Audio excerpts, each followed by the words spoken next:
Coronation thrown of नर्बुगाङमा हामी आएको छौँ र यो जग्गा चाहिँ के रहेछ भने यसको हिस्ट्री चाहिँ यहाँनिर चाहिँ 1641मा चाहिँ first Chhogel of Sikkim declaration भएको रहेछ क्या राजा छोगेल सेरोमनी अफ फुन्सोकलाई चाहिँ फर्स्ट छोगेल अफ सिक्किम भनेर चाहिँ यहाँनिर चाहिँ उसको राज्याभिषेक भनौँ न राज्याभिषेक भएकोलाई चाहिँ कोरोनेसन गरेको जग्गा भएकोले चाहिँ यसलाई चाहिँ कोरोनेसन थ्रोन अफ नर्बुगाङ भन्दो रहेछ। यहाँनिर चाहिँ त्यति बेला 3वटा लामा थिएछ।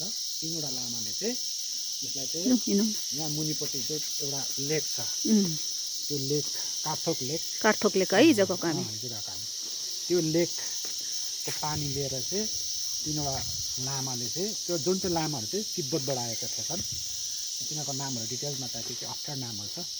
त्यो लामाले चाहिँ त्यो फुन्सोकलाई चाहिँ फर्स्ट छोगेल अफ सिक्किम भनेर चाहिँ उसलाई डिक्लेरेसन अथवा राज्याभिषेक गरेको भनौँ न।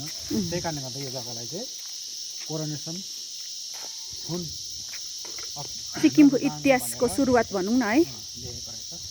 जुन चाहिँ जहाँनिर कोरोनेसन गरेको जग्गा चाहिँ त्यही माथि रहेछ, त्यहाँ हामी जाँदैछौँ, त्यहाँ गएर फेरि देखाउनेछौँ।